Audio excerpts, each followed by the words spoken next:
The lord. యేసుక్రీస్తు నామములో మీ అందరికీ శుభములు తెలియజేస్తూ ఉన్నాను. ఈరోజు మనం ధ్యానం చేసుకోబోయేటువంటి వాక్య భాగం యోహాను సువార్త 15వ అధ్యాయం 13వ వచనం.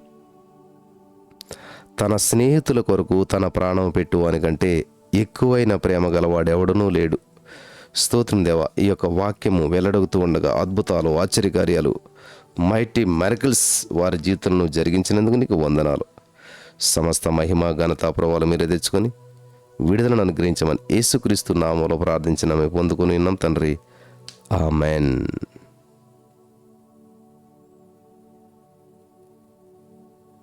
ఇక్కడ చాలా అద్భుతమైన వాక్యం సెలవిస్తూ ఉంది. ఎవరి కొరకు అంటండి? తన స్నేహితుల కొరకు ప్రాణము పెట్టువానికంటే ఎక్కువైన ప్రేమ గలవాడు ఎవడూ లేడు. అంతే కదా, స్నేహితుల కొరకు ప్రాణం పెట్టేవాళ్ళు ప్రాణ స్నేహితులు అంటాం, కానీ అది జరగకపోవచ్చు చాలాసార్లు. ఒక అద్భుతమైన సంఘటన, నిజ సంఘటన మీతో పంచుకోవాలని ఆశపడుతున్నాను. బ్రెంట్ హై గారు 1999 సెప్టెంబరు 17న పేపర్ చదువుతూ ఆదివారం సాయంత్రం బాప్టిస్ట్ చర్చిలో డేరల్ స్కాట్ మరి ఆ పాస్టర్ గారు ప్రసంగం చేయటానికి వస్తున్నారు అనేటువంటి వార్తను చదివాడు. విన్నారా? బ్రెంట్ హై గారు ఆయన ఏం చేస్తున్నాడంటే బాప్టిస్ట్ చర్చిలో డేరల్ స్కాట్ గారు ప్రసంగం చేయడానికి వస్తున్నారంటే వార్తను ఆయన చదివాడు పేపర్లో. చదివితే ఆ మీటింగ్కు వెళ్ళాలని చెప్పి ఆ బ్రెంట్ గారు ఎంతో ఆశగా ఉన్నది. బ్రెంట్ గారు తన సంఘస్థుల్లో తాను ఫలానా మీటింగ్కి వెళ్తున్నానని, ఎవరైనా వస్తే తీసుకుని వెళ్తానని చెప్పాడు. అయితే ఆ మీటింగ్కి 11 మంది యువకులు తాము వస్తామని చెప్పి బ్రెంట్ గారితో బయలుదేరారు. అంటే ఇప్పుడు బ్రెంట్ గారితో ఎంతమంది? 12 మంది. యేసుక్రీస్తు ప్రభువు శిష్యులు ఎంతమంది? 12 మంది. అలాగే వీళ్ళు కూడా ఈ 11 మంది యువకులు, అలాగే బ్రెంట్ గారు, మొత్తం 12 మంది బయలుదేరి వెళ్తూ ఉన్నారు. డేరల్ స్కాట్ గారు అక్కడ వస్తున్నారు, ప్రసంగం చేస్తారని చెప్పి వీళ్ళంతా కూడా వెళ్తూ ఉన్నారు. ఈ స్కాట్ గారు చక్కని వర్తమానం ఇచ్చారు, వచ్చారు. మరి చాలా అద్భుతంగా మీటింగ్ నుంచి చక్కటి వర్తమానం ఇచ్చారు. 5 నెలల క్రితం మరి ఈ యొక్క స్కాట్ గారి యొక్క కుమార్తె రేచెల్ కొలంబైన్ హై స్కూల్లో చదువుకుంటూ ఉన్నదంట. చిన్న పాప 1999లో. అలా చదువుకుంటున్నప్పుడు 1999 ఏప్రిల్ 20వ తారీఖున డైలన్ క్లెబోల్ట్ మరియు ఎరిక్ హేరిస్ అనేటువంటి 2 ఉన్మాదులు ఆ కొలంబైన్ స్కూల్ దగ్గరకు వచ్చి 12 మంది విద్యార్థులు నిర్దాక్షిణ్యంగా కాల్చి చంపేశారు. మరణించిన వారిలో 8 మంది క్రైస్తవులు. వారు తమ తుపాకులను రేచెల్ వైపుకు తిప్పి మొదటిగా ఆమె కాలుపై కాల్చారు. రెండో బుల్లెట్ ఆమె పొట్టపై తగిలి మరి ఆమె వెనక పడిపోయింది. తుపాకీ పట్టుకున్నటువంటి వారిలో ఒకడు ఆమె దగ్గరికి వెళ్ళి ఆ రేచెల్ జుట్టు పట్టుకుని పైకి లేపి, నీవింకా దేవుణ్ణి నమ్ముతావా, నువ్వింకా దేవుణ్ణి నమ్ముతావా అని ఆ హై స్కూల్ పాపను అడిగారు. ఎవరో డేరల్ స్కాట్ గారు పాపను అడిగారు అనమాట. ఆ వ్యక్తి అలాగ అడిగాడు. కానీ చిన్న పాప రేచెల్ ఏమందంటే, తప్పకుండా నమ్ముతానన్నది. మరుక్షణమే ఒక బుల్లెట్ ఆమె కణతల్లోనికి దిగబడింది. 3 వారాల క్రితమే రేచెల్ వారిద్దరికి సువార్తను ప్రకటించింది, యేసుక్రీస్తు గురించి చెప్పింది. గమనించాలి ప్రియులారా, ఈ యొక్క డేరల్ స్కాట్ గారు ఆ రోజు మరణించినటువంటి జాన్ టామ్లిన్ అనే అబ్బాయి గురించి చెప్పాడు. అతడు ఇటీవల ఈ సువార్త ప్రకటించడానికి మెక్సికో వెళ్ళి వచ్చాడు.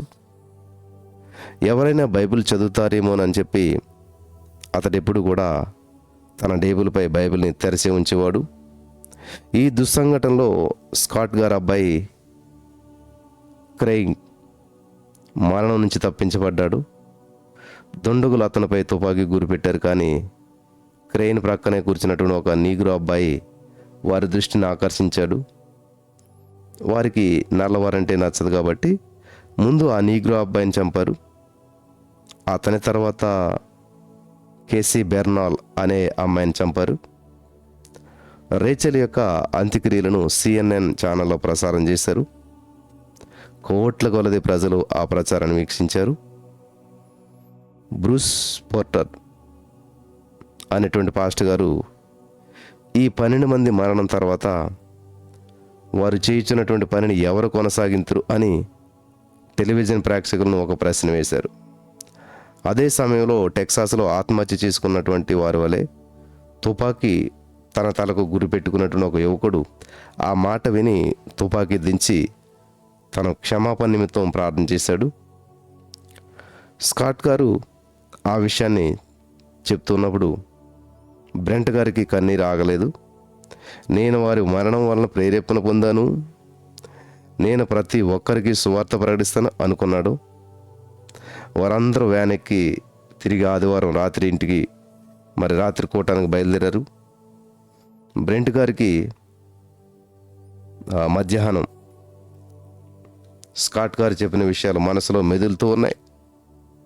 తనని ఎవరు ప్రసంగం చేయమంటారో తెలీదు, అవకాశం ఎప్పుడు వస్తుందో తెలీదు. స్కాట్ గారు చెప్పినటువంటి విషయాలు చెప్పాలని బ్రెంట్ గారికి చాలా ఆసక్తిగా ఉంది. అయితే ఈ బ్రెంట్ గారు చర్చికి ఆరాధన ప్రారంభించడానికి 2 నిమిషాల ముందుగా చేరుకున్నారు. సంఘ పెద్ద ఆయనను పక్కకు పిలిచి, ఈరోజు మీరు మాట్లాడాలి, ఈరోజు మీరు వాక్య పరిచర్య చేయాలి, ఎందుకంటే పాస్టర్ గారికి పంటి నొప్పి వచ్చింది, అందువల్ల ఆయన మాట్లాడలేరు, మిమ్మల్ని మాట్లాడించాలని చెప్పి నాకు ప్రేరేపణగా ఉంది అన్నాడు. బ్రెంట్ గారు ఆశ్చర్యంతో, నేను తప్పక మాట్లాడతానన్నాడు. బ్రెంట్ గారు నిశ్శబ్దంగా కూర్చొని ప్రార్థన చేసుకున్నారు. తాను మాట్లాడే మాటలు కనీసం ఒక్కరికైనా ఉపయోగపడేలా చేయదేవా అని ప్రార్థన చేసుకున్నాడు. ఆ రోజు ఆయన ప్రసంగం చేయడానికి ఏమాత్రం సిద్ధపడకపోయినా కానీ అక్కడ ఉన్నటువంటి యువకులందరి హృదయాల్లో మార్పు కలిగేలాగా ప్రసంగించాడు. హల్లెలూయా. బ్రెంట్ గారి ప్రసంగం పూర్తి కాగానే సంఘస్థులందరూ ఉన్నట్టు నేను వచ్చేదన్ అనేటువంటి పాటను పాడారు. మొదటిసారిగా 3 మారు మనసు పొంది ప్రభుని అంగీకరించారు. అనేకులు ప్రభు సేవ కొరకు పునరంకితం చేసుకున్నారు. వారంతా ఎందుకు కదల్చబడ్డారంటే కొలరెడలో ఉన్నటువంటి ఒక చిన్న గ్రామంలో 12 మంది హతులైన విషయం వారిని బాగా కదిల్చేసింది. బ్రెంట్ గారు ఎవరైతే తమ మాటల వలన ప్రభావితమయ్యారో వారందరూ ముందుకు వచ్చి నిలబడి వారి పేర్లు ఒక జాబితా రాసుకున్నాడు. ఎవరైతే మార్పు సంభవించి దేవుని సేవకు ప్రతిష్ఠించుకుని ముందుకొచ్చారో వారందరినీ కౌంట్ చేస్తే వాళ్ళందరి పేర్లు రాసుకున్నారు, జాబితాగా రాసుకున్నారు. ఆ లిస్ట్ అవుట్ చేస్తే ఎన్ని పేర్లు వచ్చాయంటే సరిగ్గా 12 పేర్లు వచ్చాయి. హల్లెలూయా. చూసారా, సరిగ్గా 12 పేర్లు వచ్చాయి. అక్కడ చనిపోయిన వారు ఎంతమంది? 12 మంది. సరిగ్గా 12 మంది సంపూర్ణ సేవకు సంపూర్ణంగా సిద్ధపాటు, ఎక్కడికైనా దేనికైనా సిద్ధం, దేవుని పని చేస్తామని చెప్పి 12 మంది మారు మనసు పొందారు, దేవుని సందులో స్వీకరించబడ్డారు. హల్లెలూయా. కాబట్టి క్రైస్తవులు సమాధి చేయబడరు, క్రైస్తవులు నాటబడతారు. ఆమేన్. అర్థమైంది అనుకుంటా. క్రైస్తవులు సమాధి చేయబడరు, క్రైస్తవులు నాటబడతారు. అంటే ఒక చెట్టు కానీ ఒక విత్తనం కానీ మనం నాటినప్పుడు ఏమవుతుంది? అది కనిపించదు, కనుమరుగైపోతుంది, భూమిలో కలిసిపోయినట్టు అయిపోతుంది. సడన్గా ఒకనొక రోజున అదే భూమిని చీల్చుకొని చిగురాకులు వేసుకుంటూ పైకి వచ్చి విస్తరించి ఫలించి అనేక ఫలాలు మళ్ళీ ఇస్తుంది. హల్లెలూయా. కానీ అది భూమిలో నాటినప్పుడు కనుమరుగైనట్టు అనిపిస్తుంది, ఇక లేదు అన్నట్టు అనిపిస్తుంది. అందుకనే క్రైస్తవుల యొక్క నిరీక్షణ ఎలా ఉంటుందంటే క్రీస్తుపై ఉంటుంది. కాబట్టి క్రైస్తవులు సమాధి చేయబడరు, క్రైస్తవులు నాటబడతారు in the name of Jesus. ఈరోజు మీరు ప్రతికూల పరిస్థితుల్లో, సమస్యల్లో, ఇబ్బందుల్లో, బంధకాల్లో ఉన్నారేమో, మీరు నాటబడ్డారు. ఒకనొక రోజున ఆ యొక్క భూమిని చీల్చుకుని మీకు ఉన్న అడ్డుబండలు తొలగించుకుని వస్తారు పైకి. వచ్చి ప్రభుని మహింపరిచేటువంటి వారుగా, ప్రభుని గణపరిచేటువంటి వారుగా ఉంటారు. పరిశుద్ధాత్మ దేవుడు ఈరోజు నీ మాటల ద్వారా మనల్ని బలపరిచి, మరి ఆయన రాజ్య విస్తారంలో పాలుభాగస్తులు ఉండడానికి సహాయం చేసి నడిపించి బలపరచును కాక. ఆమేన్.